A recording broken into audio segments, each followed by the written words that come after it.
नमस्कार दोस्तों, स्वागत है आप सभी के एचपी एग्जाम फेयर्स में। आज हम अपनी एचपी जीके सीरीज में सोलन डिस्ट्रिक्ट को कवर करने वाले हैं। यानी मैं आपको सोलन डिस्ट्रिक्ट की हिस्ट्री, ज्योग्राफी, पॉलिटी, इकोनॉमी हर एक चीज़ बताने वाला हूं जो भी आपके एग्जाम पॉइंट ऑफ व्यू से इंपॉर्टेंट है। तो बिना किसी देरी के आज के लेक्चर को हम स्टार्ट करते हैं। सोलन डिस्ट्रिक्ट में सबसे पहले हम रिवर सिस्टम को कवर करते हैं। यानी मैं आपको बताऊंगा सोलन डिस्ट्रिक्ट की कौन कौन सी इंपॉर्टेंट रिवर्स हैं जिनके बारे में आपको पता होना चाहिए और जिनसे एग्जामिनर एग्जाम में क्वेश्चन पूछ लेता है।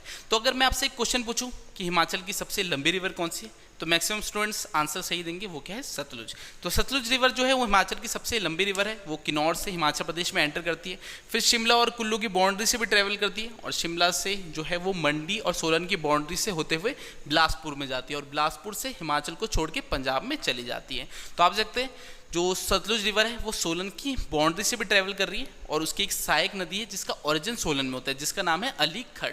तो सतलुज की एक सहायक नदी है जिसका नाम आपको पता होना चाहिए, वो क्या है? अली खड़। तो जो अली खड़ है इसका ओरिजिन कहाँ हुआ? इसका ओरिजिन सोलन में होता है। तो सोलन में कहाँ से होता है वो स्थान भी आपको पता होना चाहिए। तो उसका स्थान का नाम क्या है? मांगू विलेज। तो मांगू विलेज नामक स्थान है जहाँ से अली खड़ का जो है ओरिजिन होता है। अभी मांगू विलेज कहाँ पड़ता है? सोलन में। सोलन का जो अर्की है वहाँ पर ये पड़ता है। तो अली खड़ का ओरिजिन मांगू विलेज से हुआ जो कि आपका सोलन के अर्की में है। फिर इस सोलन से बिलासपुर में जिस स्थान से जा रही है उसका नाम क्या है? उसका नाम है कोठी हरार। तो कोठी हरार नामक स्थान से जो अली खड़ है वो सोलन से बिलासपुर में जाएगी और बिलासपुर में सतलुज में कहाँ मिलेगी? बैरी घाट नामक स्थान पे। तो एक बैरी घाट है, यहाँ पर ये अली खड़ सतलुज से मिल जाती है। और एक और सहायक नदी है सतलुज की जिसका नाम है गंभर। उसका ओरिजिन जो है शिमला में होता है, बाद में सोलन से ट्रेवल करते हुए बिलासपुर में जो है सतलुज से मिल जाती है। तो इस रिवर का नाम क्या है? गंभर। तो जो गंभर रिवर है इसका ओरिजिन कहाँ हो रहा है? इसका ओरिजिन शिमला में हो रहा है। शिमला में भी कहाँ हो रहा है? शिमला के तारा देवी से। तो ये नाम भी याद रखना, शिमला का जो तारा देवी है यहाँ से जो है गंभर रिवर का ओरिजिन होता है। फिर इस सोलन से बिलासपुर में जिस स्थान से जा रही है उसका नाम है नेरी विलेज। तो नेरी विलेज से जो गंभर है वो सोलन से बिलासपुर में जाएगी, बाद में सतलुज में मिलेगी कौन से स्थान में? दगरन। तो दगरन नामक स्थान पे जो गंभर है वो सतलुज से मिल जाती है। सतलुज की एक और सहायक नदी है जिसका नाम है सिरसा रिवर। ये इंपॉर्टेंट रिवर है, ये आपकी पंजाब में जाके जो है सतलुज से मिल जाती है। तो मैंने आपको बताया था जो सतलुज रिवर है वो बिलासपुर के बाद पंजाब में जाती है। तो वहीं पर जो आपकी सतलुज रिवर है इसकी एक सहायक नदी है जिसका नाम है सिरसा रिवर। ये भी आपकी पंजाब में जाके सतलुज से मिल जाती है। तो ये सिरसा रिवर इंपॉर्टेंट क्यों है? जो सिरसा रिवर है ये इंपॉर्टेंट इसलिए है क्योंकि ये नालागढ़ से फ्लो करती है। अब एग्जाम में क्वेश्चन आया था जो नालागढ़ है ये कौन सी वैली में पड़ता है? तो ये आपकी सिरसा वैली में ही पड़ता है। तो जो नालागढ़ है ये आपका सिरसा वैली में पड़ता है। जो सिरसा रिवर चल रही है इसकी सराउंडिंग जो वैली है वो है सिरसा वैली। तो सिरसा रिवर जो है आपकी नालागढ़ से फ्लो करती है, इसलिए ये इंपॉर्टेंट है। अब दूसरी जो इंपॉर्टेंट है वो है गिरी रिवर। जो गिरी रिवर है उसका ओरिजिन कहाँ होता है? शिमला में, बाद में ये सोलन में थोड़ा सा डिस्टेंस ट्रेवल करके जो है सिरमौर में जाती है और सिरमौर में जाके यमुना से मिल जाती है। जो गिरी रिवर है ये सिरमौर को दो पार्ट्स में भी डिवाइड करती है। तो गिरी रिवर के बारे में भी हमने पढ़ा था जब हमने सिरमौर डिस्ट्रिक्ट को कवर किया। जब हमने बिलासपुर को कवर किया था तब हमने अली खड़ और गंभर के बारे में भी जो है पढ़ा था। अभी हम सोलन को कवर कर रहे हैं तो सोलन से भी ये रिवर्स फ्लो कर दी, इसलिए हम इनको वापस कवर कर रहे हैं। तो जो गिरी रिवर है इसका ओरिजिन कहाँ होता था? इसका ओरिजिन जो है वो कपूर पीक से होता था। तो कपूर पीक है ये आपकी शिमला में पड़ती है। शिमला में भी कहाँ पड़ती है? जुब्बल में। तो जो शिमला का जुब्बल है वहाँ कपूर पीक पड़ती है, वहीं से गिरी रिवर का ओरिजिन होता है। और एक गिरी रिवर कुछ डिस्टेंस जो है वो सोलन में भी ट्रैवल कर रही है। अब गिरी रिवर के बारे में हमने इसलिए पढ़ा क्योंकि इसकी एक सहायक नदी है जिसके बारे में एग्जाम में पूछा गया था जिसका नाम है असनी। तो जो असनी है ये किसकी सहायक नदी है? गिरी की सहायक नदी है। ये आपकी सोलन में जाके जो है गिरी से मिल जाती है। ओरिजिन तो इसका शिमला में होता है, बाद में सोलन में जो है गिरी से मिल जाती है। अब किस स्थान में मिलती है? इस स्थान का नाम भी आपको पता होना चाहिए, वो है साधु पुल। तो साधु पुल नामक स्थान पे जो है असनी गिरी से मिल जाती है। तो ये सारी इंपॉर्टेंट रिवर्स थी आपकी सोलन डिस्ट्रिक्ट की। पहली मैंने आपको बताई अली खड़, ये मांगू विलेज से इसका ओरिजिन होता है जो कि अर्की में पड़ता है। कोठी हरार नामक स्थान से ये सोलन से बिलासपुर में जाएगी और बैरी घाट नामक स्थान भी सतलुज से मिल जाती है।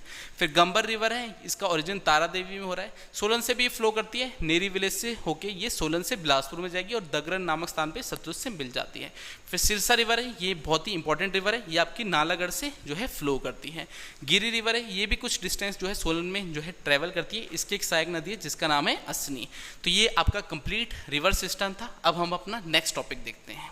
आज के लेक्चर की जो पीडीएफ होगी वो आपको डिस्क्रिप्शन में मिल जाएगी। इसमें मैंने सोलन डिस्ट्रिक्ट कंप्लीटली कवर करके, तो डिस्क्रिप्शन से आप इस पीडीएफ को डाउनलोड करके खुद भी रीड कर सकते हैं। बाकी आपको एक्सप्लेन तो करने ही वाला हूँ, जैसे कि कुछ जनरल इन्फॉर्मेशन दे के। सोलन डिस्ट्रिक्ट बनती कब है? 1972 को ये बनती है। तो मासूर डिस्ट्रिक्ट को तोड़ के 2 डिस्ट्रिक्ट बनाई जाती है, शिमला और सोलन। तो 1972 में सोलन डिस्ट्रिक्ट बनती है।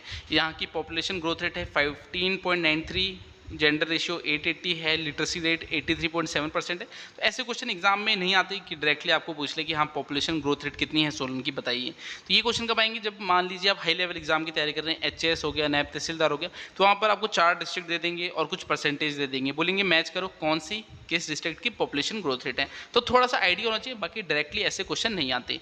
एरिया बता रखा है 1936 स्क्वायर किलोमीटर एरिया है सोलन डिस्ट्रिक्ट का। यहाँ पर तहसील कौन सी है? अर्की है, बद्दी है, दारलाघाट, कंडाघाट, कसौली, ये सारी आपकी जनरल इन्फॉर्मेशन दे रखी है। लोकसभा कॉन्स्टिट्यूंसी कौन सी है? शिमला में आती है। टोटल लोकसभा सीटें हिमाचल प्रदेश में 4 है और राज्यसभा की 3 सीटें हैं। तो लोकसभा कॉन्स्टिट्यूंसी कौन सी है? शिमला वाली के अंडर आती है सोलन डिस्ट्रिक्ट। यहाँ पर असेंबली सीट्स कितनी है? टोटल जो विधानसभा सीटें हैं हिमाचल प्रदेश में वो हैं 68, उसमें से 5 आपकी सोलन में पड़ती हैं। तो ये आपकी बेसिक सी है, टेम्पल्स बता रखे हैं। तो ये सब चीज़ आपको पता होना चाहिए। बाकी मेन मेरे लिए रहेगा हिस्ट्री। मैं आपको हिस्ट्री अच्छे से बताऊंगा राजाओं के बारे में, जहाँ से आपके मैक्सिमम क्वेश्चन बनते हैं। तो इसको एक बार देख लो। जैसे फिजियोग्राफी में आपको वैलीज बता रखी है। दून वैली कहाँ पड़ती है? ये आपकी सोलन में पड़ती है और मोस्ट फर्टाइल वैली है और सबसे बड़ी वैली है सोलन डिस्ट्रिक्ट की। तो याद रखना, Doon valley, Kunihar valley, Saproon valley, ये कहाँ पड़ती है? ये आपकी सोलन डिस्ट्रिक्ट में पड़ती है। तो ये नाम याद रखना, Doon valley, Kunihar valley, Saproon valley, ये कहाँ पड़ती है? ये आपकी सोलन डिस्ट्रिक्ट में पड़ती है। फिर रिवर सिस्टम पूरा मैंने आपको वीडियो के स्टार्टिंग में मैप के थ्रू बताया था कि अली खड्ड है जिसका ओरिजिन सोलन डिस्ट्रिक्ट में होता है, सोलन के मांगू विलेज से, बाद में वो सतलुज में जाके मिल जाती है बिलासपुर में। फिर एक आपकी गंबर थी जिसका ओरिजिन शिमला में होता है, बाद में सोलन में भी थोड़ा डिस्टेंस ट्रेवल करती है और लास्ट में जो है बिलासपुर में जाके सतलुज से मिल जाती है। एक सिरसा रिवर थी, बहुत ही इंपॉर्टेंट रिवर थी क्योंकि वो आपकी नालागढ़ से फ्लो करती थी। तो सिरसा रिवर थी। और आपको मैंने गिरी रिवर के बारे में बताया जो उसकी सहायक नदी थी असनी। तो कंप्लीटली मैप के थ्रू बता रखा है, वही चीज़ें आपकी यहाँ पर बस लिख रखी है। तो पढ़ोगे तो पढ़ के थोड़ा मुश्किल होता है, मैप में समझना जो रिवर सिस्टम है उसे ईजी होता है, इसलिए मैं मैप के थ्रू जो रिवर सिस्टम है उसे पढ़ाता हूँ। अब हिस्ट्री देखते हैं, जो मेन चीज़ थी जो मैंने आपको बतानी थी। अब जो आपकी प्रेजेंट में सोलन डिस्ट्रिक्ट पड़ती है, वहाँ पर आपकी कौन कौन सी रियासतें थी? भागल, बघाट, कुनिहार, कुठार, मांगल, बेजा, मलोग, नालागढ़। तो इन्हीं रियासतों के बारे में मैं आपको बताने वाला हूँ। इनके फाउंडेशन किसने रखी थी, लास्ट राजा कौन थे, इनके राजाओं ने क्या क्या काम किए थे जिनसे एग्जाम में क्वेश्चन बनते, तो इन्हीं के बारे में आज के लेक्चर में हम पढ़ने वाले हैं।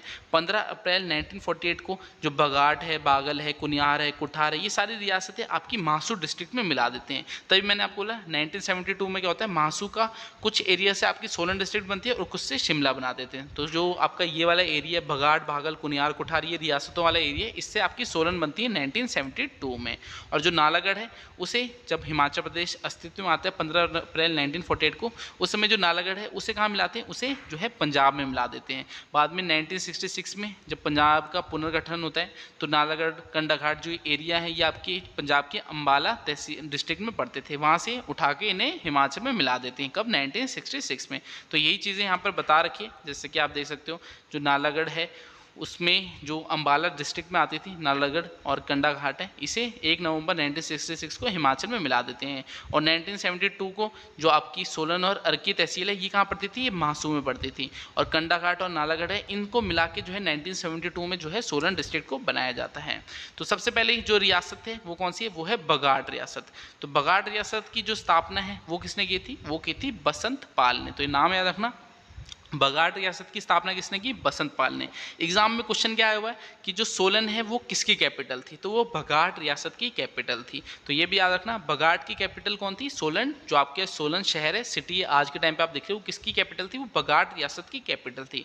और उसकी स्थापना किसने की थी? बसंत पाल ने उसकी स्थापना की थी बघाट रियासत की। अब इनके राजाओं के बारे में बता रखा है बघाट रियासत के, जैसे राणा महेंद्र सिंह थे, इनके अलायज जो बिलासपुर के राजा थे उनके साथ अच्छे थे। तो जब गुरखाओं ने हिमाचल प्रदेश में आक्रमण किया तब उन्होंने बघाट रियासत पे आक्रमण नहीं किया, क्योंकि बिलासपुर के राजा के साथ अच्छे टाइज थे राणा महेंद्र सिंह के। और फिर आपके विजय सिंह है, ये इंपॉर्टेंट है। ये इंपॉर्टेंट क्यों हो जाते हैं बघाट के राजा? क्योंकि इनकी मृत्यु हो जाती है और इनका कोई भी बच्चा नहीं होता। और उस समय एक डॉक्ट्रिन ऑफ लैप्स करके नीति होती है लॉर्ड डलहौसी की, जिसके अंडर क्या होता है, कोई भी राजा अगर उसका बच्चा नहीं होगा और उसकी मृत्यु हो जाती है तो वो रियासत जो है वो किसके अंडर आ जाती है? ब्रिटिशर्स के अंडर। तो बघाट रियासत इकलौती रियासत थी हिमाचल प्रदेश की जो डॉक्ट्रिन ऑफ लैप्स, यहाँ पर देखा ना डॉक्ट्रिन ऑफ लैप्स, इस नीति से जो है ब्रिटिशर्स के अंडर आ जाती है। तो उस समय राजा कौन थे? विजय सिंह, जिनकी मृत्यु हो जाती है, जिसकी वजह से जो आपकी बघाट रियासत है ये किसके अंडर आ जाती है? ये आ जाती है ब्रिटिशर्स के अंडर। तो इंपॉर्टेंट क्वेश्चन है, एग्जाम में आया हुआ क्वेश्चन है। क्वेश्चन क्या आया था कि कौन सी ऐसी रियासत थी हिमाचल प्रदेश की जो लॉर्ड डलहौजी की जो नीति थी डॉक्ट्रिन ऑफ लैप्स उसके तहत जो है ब्रिटिशर्स के अंडर आ जाती है? तो वो कौन सी थी? बघाट रियासत। फिर आपको आगे बता रखा है यहाँ पर दुर्गा सिंह के बारे में, ये भी इंपॉर्टेंट है क्योंकि ये बघाट रियासत के अंतिम राजा थे। तो बघाट रियासत के अंतिम राजा कौन थे? दुर्गा सिंह। नाम याद रखना, एग्जाम में आया हुआ क्वेश्चन है कि बघाट रियासत के अंतिम राजा कौन थे? वो थे दुर्गा सिंह। और इन्होंने ही एक सोलन सेमिनार रखा था जिसको इन्होंने प्रोसाइड किया था, यानी प्रेसिडेंट थे उसके राजा दुर्गा सिंह, अध्यक्ष थे एक तरह से। तो राजा दुर्गा सिंह जो थे सोलन सेमिनार जो हुआ था उसके अध्यक्ष थे। और उसी सेमिनार में जो है 26 जनवरी 1948 को हिमाचल प्रदेश का नामकरण होता है। तो हिमाचल प्रदेश का जो नामकरण है वो सोलन सेमिनार में होता है, जिसके अध्यक्ष कौन थे? राजा दुर्गा सिंह, जो कि बघाट रियासत के अंतिम राजा भी थे। तो बघाट रियासत थे, ये चीज़ें आपको पता होनी चाहिए। अब नेक्स्ट हमारी रियासत कौन सी है? भागल। तो इन्हीं सभी रियासतों के बारे में आपको बताने वाला हूँ जो मैंने आपको बताया था, जो सोलन डिस्ट्रिक्ट का जो एरिया है जहाँ पर वो पड़ती है। जैसे भागल, ये भी आपकी सोलन वाले एरिया में पड़ती थी।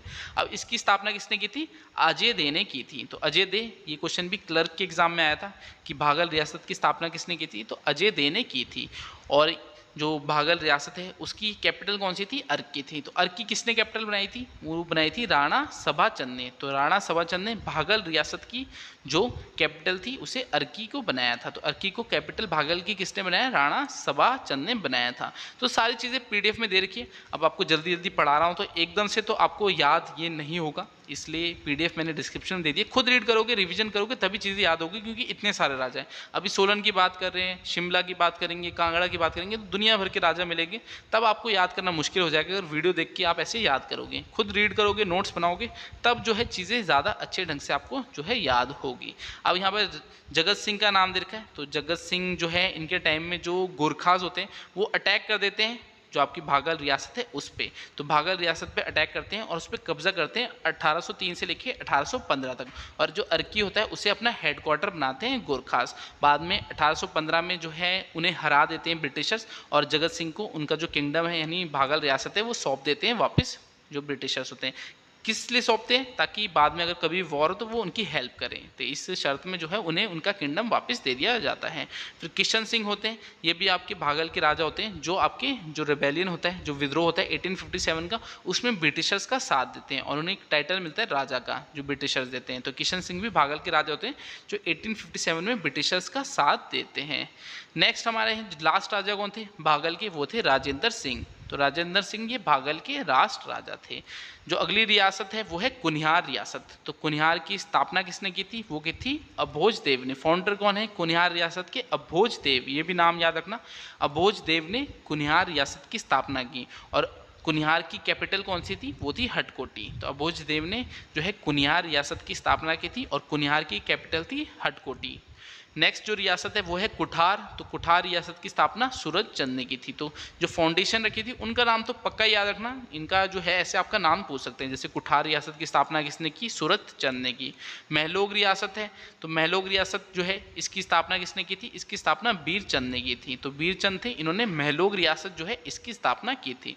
तो ये जो छोटी छोटी रियासतें थी इनका बस आपको ये पता होना चाहिए किसने स्थापना की थी। मेन इसके बाद आपकी हिंडूर आएगी यानी नालागढ़, जिसके मैक्सिमम क्वेश्चन बनते हैं सोलन डिस्ट्रिक्ट में। अब ये बेजा है, इसकी जो स्थापना थी वो ढोल चंद ने की थी। ये दिल्ली से आए थे। तो जो बेजा रियासत है इसकी स्थापना ढोल चंद ने की। एक मांगल रियासत आती थी। नेक्स्ट आपकी है नालागढ़ रियासत। तो ये इंपॉर्टेंट रियासत है, मैक्सिमम क्वेश्चन बनते हैं आपके सोलन डिस्ट्रिक्ट में इससे। नालागढ़ रियासत की स्थापना किसने की थी? अजीत चंद ने की थी। इन्हें अजय चंद भी बोलते थे। तो अजीत चंद ने की थी नालागढ़ रियासत की स्थापना। नालागढ़ को एंशिएंट समय में क्या बोलते थे? हिंडूर बोलते थे। तो नालागढ़ को एंशिएंट समय में हिंडूर बोलते थे। तो हिंडूर रियासत की स्थापना अजीत चंद ने की थी। ये कौन थे? ये कहलूर के राजा कहाल चंद के बेटे थे। तो जो आपका नालागढ़ है किसके अंडर आता था, ये आपका कहलूर के अंडर ही आता था। कहलूर किसे बोलते हैं, बिलासपुर डिस्ट्रिक्ट को। तो बिलासपुर का एंशिएंट नाम कहलूर था, उसके अंडर आपका नालागढ़ आता था। क्यों आता था, क्योंकि कहलूर के राजा थे राजा कहाल चंद, उनके बेटे अजीत चंद ने जो है नालागढ़ रियासत की स्थापना की थी। तो ये आपने याद रखना है। फिर मैंने आपको मैप में एक चीज़ बताई थी, जो सिरसा रिवर है ये आपकी नालागढ़ से फ्लो करती है। सिरसा रिवर सतलुज की एक सहायक नदी है जो कि आपकी नालागढ़ में पड़ती है। तो ये इंपॉर्टेंट चीज़ है, याद रखना आपकी। अब हमारे क्वेश्चन जो बनते हैं नालागढ़ में, जैसे कि आपका आलमचंद, तो ये नालागढ़ के राजा थे आलमचंद। तो इनके समय में तैमूरलंग थे, उन्होंने जो है इंडिया को इन्वेड किया था, तो इंडिया पे आक्रमण किया था 1398 में।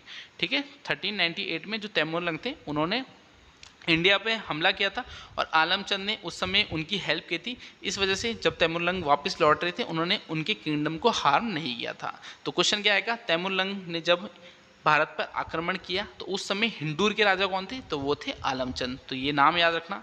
फिर है विक्रमचंद, ये भी इंपॉर्टेंट है क्योंकि इन्होंने जो नालागढ़ है उसकी, जो नालागढ़ सिटी है उसकी फाउंडेशन रखी थी और हिंदूर की जो कैपिटल है वो नालागढ़ को बना दिया था। तो हिंदूर की कैपिटल नालागढ़ को किसने बनाया था, विक्रमचंद ने बनाया था। ये नाम याद रखना, विक्रमचंद ने जो है हिंदूर की कैपिटल जो है नालागढ़ को बनाया था। तो ये इंपॉर्टेंट क्वेश्चन है सारे आपके यहाँ पर बन जाते हैं। जैसे कि रामचंद आ गए, तो रामगढ़ एक फोर्ट है आपका, इसका निर्माण भी रामचंद ने करवाया था और राम शहर जो है इसे अपनी ग्रीष्मकालीन राजधानी यानी समर कैपिटल इन्होंने बनाया था। तो देखिए नाम में भी राम आ रहा है, तो इससे भी आप याद रख सकते हो कि रामगढ़ फोर्ट किसने बनाया था, रामचंद ने बनाया, और राम शहर को अपनी समर कैपिटल किसने बनाया, वो भी रामचंद ने ही बनाया था। नेक्स्ट है हमारे राजा राम शरण। ये इंपॉर्टेंट क्यों है, क्योंकि इन्होंने जो कांगड़ा के राजा संसार चंद थे उनको हेल्प किया था। संसार चंद जो है उन्होंने बिलासपुर पे हमला किया था और उसमें राजा राम शरण ने जो है हेल्प की थी। ये हिंदूर के राजा थे और इन्होंने जो फतेहपुर था, रतनपुर था, बहादुरपुर फोर्ट था बिलासपुर का, उस पर कब्जा भी कर लिया था। तो राजा संसार चंद जो कि कांगड़ा के राजा थे उनकी हेल्प किसने की थी, राजा राम शरण ने उनकी हेल्प की थी। बाद में जो बिलासपुर के राजा हैं वो गोरखाओं को बुलाते हैं अपनी हेल्प के लिए, और जो राजा रामशरण है उन्हें जो रामशहर जो था वहाँ पर हाइड होना पड़ता है रामशरण फोर्ट में 3 साल के लिए। बाद में जो है ब्रिटिशर्स गोरखा को हरा देते हैं 1815 में और जो उनका किंगडम है उनको वापस मिल जाता है। तो ब्रिटिशर्स ने जो गोरखा कमांडर अमर सिंह थापा को हराया होता है वो कहाँ हराया होता है, मलौन फोर्ट में, जो कि आपका हिंदूर में पड़ता है। तो ये क्वेश्चन भी एग्जाम में आया हुआ है कि जो गोरखा कमांडर अमर सिंह थापा थे उन्हें 15 मई 1815 को मलौन फोर्ट में जो है हराया गया था। तो ये मलौन फोर्ट कहाँ पड़ता है, ये आपका हिंदूर में ही पड़ता है। फिर हमारे नेक्स्ट है राजा सुरेंद्र सिंह। तो ये लास्ट राजा थे आपके हिंदूर के। तो राजा सुरेंद्र सिंह के जो टाइज थे वो पटियाला के राजा के साथ बहुत अच्छे से, इसलिए बाद में जब 15 अप्रैल 1948 को हिमाचल प्रदेश अस्तित्व में आता है तब नालागढ़ को किस में मिला देते हैं, पंजाब में मिला देते हैं। तो पेप्सू बोलते थे पहले, तो पेप्सू में मिला देते हैं और बाद में 1966 में नालागढ़ को वापस जो है वो फिर हिमाचल प्रदेश में मिला दिया जाता है। और आपको पता है सोलन डिस्ट्रिक्ट कब बनती है, 1972 में जो है सोलन डिस्ट्रिक्ट बन जाती है, जब हिमाचल प्रदेश की जो डिस्ट्रिक्ट्स हैं उनको वापस रीऑर्गेनाइज किया जाता है। अब कुछ इंपॉर्टेंट पॉइंट्स हैं जिनसे एग्जाम में क्वेश्चन बनते हैं, जैसे कि सोलन का नाम किसके नाम पे पड़ा है, तो शुलूनी माता जो है उनके नाम पे सोलन का नाम पड़ा है। तो शुलूनी माता के नाम पे सोलन का जो सोलन डिस्ट्रिक्ट है उसका नाम पड़ा है। फिर आपका यहाँ पर एक मोहन मिक्सिंग ब्रीवरी है, वो 1855 में इस्टेब्लिश की गई थी। डोलोमाइट के डिपॉजिट नालागढ़ में मिले हैं, जिप्सम के जो डिपॉजिट हैं वो कोठार में मिले हैं और लाइमस्टोन के डिपॉजिट दारला घाट में मिले हैं। फिर बद्दी जो है वो बिगेस्ट इंडस्ट्रियल सिटी है हिमाचल प्रदेश की। तो सारी चीज़ें जो है वो पीडीएफ में दे रखी है, मैं बस एक बार रीड कर रहा हूँ, एक बार आप खुद रीड करोगे तो चीज़ें ज़्यादा अच्छे से आपके लिए क्लियर होगी। जैसे कि सोलन को मशरूम सिटी यानी खुम नगरी भी बोलते हैं, क्योंकि यहाँ पर जो है मशरूम बहुत ज़्यादा होते हैं और यहाँ पर नेशनल मशरूम रिसर्च इंस्टीट्यूट भी है। हिमाचल प्रदेश में टोटल 3 जो है आपकी सीमेंट फैक्ट्रियाँ हैं, एक आपकी सिरमौर के राजबन में है, बिलासपुर के बरमाणा में है और एक आपकी सोलन के दारला घाट में पड़ती है। अंबुजा सीमेंट फैक्ट्री का है सोलन के दारला घाट में। फिर अनीस विला है, ये आपका होम है किसका, सलमान रशोदी का।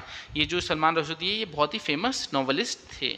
फिर एक आपकी वाइस परमार यूनिवर्सिटी पड़ती है जिसे नौनी यूनिवर्सिटी भी बोलते हैं और ये कब इस्टेब्लिश हुई थी, 1985 में। ये ईयर याद रखना। जो नौनी यूनिवर्सिटी है Y S Parmar university of horticulture and forestry, ये इस्टेब्लिश 1985 में हुई थी। लॉरेंस स्कूल जो है इसे बनाया गया था, इस्टेब्लिश 1847 में किया था किसने, सर हेनरी लॉरेंस ने।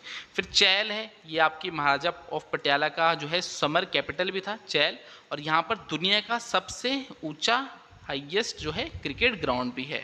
तो जेल में दुनिया का सबसे हाईएस्ट क्रिकेट ग्राउंड भी है, और महाराजा पटियाला जो भूपेंद्र सिंह थे उनका ये समर कैपिटल भी थी। फिर कसौली में आपका सेंट्रल रिसर्च इंस्टीट्यूट है, यहाँ पर जो पागल कुत्ते होते हैं उनकी काटने के लिए जो दवाई होती है वो बनाई जाती है। और आपके सोलन में वाइल्ड लाइफ सेंचुरीज भी पड़ती है, दाड़ला घाट में, मजाठल में, चेल में और शीली में। शीली वाली सबसे छोटी है हिमाचल प्रदेश की वाइल्ड लाइफ सेंचुरी।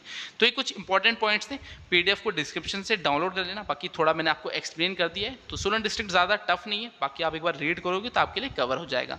अगर आप सोलन डिस्ट्रिक्ट से रिलेटेड सारे इंपॉर्टेंट एमसीक्यू जो है उन्हें अटेम्प्ट करना चाहते हो तो उसका लिंक भी आपको डिस्क्रिप्शन में दे दूंगा। अब आपने अगर पूरा लेक्चर देख लिया तो जो एमसीक्यू है उनको अटेम्प्ट कीजिए, उससे आपको पता लग जाएगा आपकी जो तैयारी है वो हुई है या नहीं हुई है, यानी सोलन डिस्ट्रिक्ट आपसे कवर अच्छे से हुई है या नहीं हुई है। बाकी इस लेक्चर को मैं इतना ही रखता हूँ, मैं आपसे अगली क्लास में मिलूंगा, तब तक के लिए शब्बा खैर, थैंक यू। हिमाचल में सरकारी एग्जाम की तैयारी कर रहे हो, हर महीने कोचिंग इंस्टीट्यूट्स को फीस भी देते हो, फिर भी कोई गवर्नमेंट एग्जाम क्वालिफाई नहीं हो रहा, तो अपना पैसा और समय बर्बाद मत करो। हमने यानी एचपी एग्जाम फेयर्स ने इन्फिनिटी बैचेस स्टार्ट कर दिए हैं, जिसमें हम स्टूडेंट्स को तब तक पढ़ाते हैं जब तक कोई गवर्नमेंट एग्जाम क्वालिफाई ना कर ले। हाँ जी, आपने बिल्कुल सही सुना, जब तक आप कोई भी गवर्नमेंट एग्जाम, पुलिस, पटवारी, क्लर्क, JOIT जैसा एग्जाम क्वालिफाई ना कर लो, हम आपको तब तक लाइफ टाइम कोचिंग देंगे, वो भी बिल्कुल मिनिमम फीस के साथ। कोर्स में आपको डेली लाइव क्लासेस मिलेगी जूम ऐप के थ्रू, जिसमें आप अपना माइक ऑन करके लाइव क्लासेस में ही टीचर से डाउट पूछ सकते हैं। साथ ही 200 प्लस रिकॉर्डेड लेक्चर, जिसमें हमने एग्जाम का सारा सिलेबस कवर कर रखा है, सभी एग्जाम का complete study material, test series, previous paper और भी बहुत कुछ। हमारे टीचर्स आपको एग्जाम स्पेसिफिक अप्रोच के साथ एग्जाम को क्रैक करने की सही स्ट्रैटेजी बताएंगे। कोर्स की डिटेल्स के लिए या बैच ज्वाइन करने के लिए 8628962804 पर अभी व्हाट्सएप करें।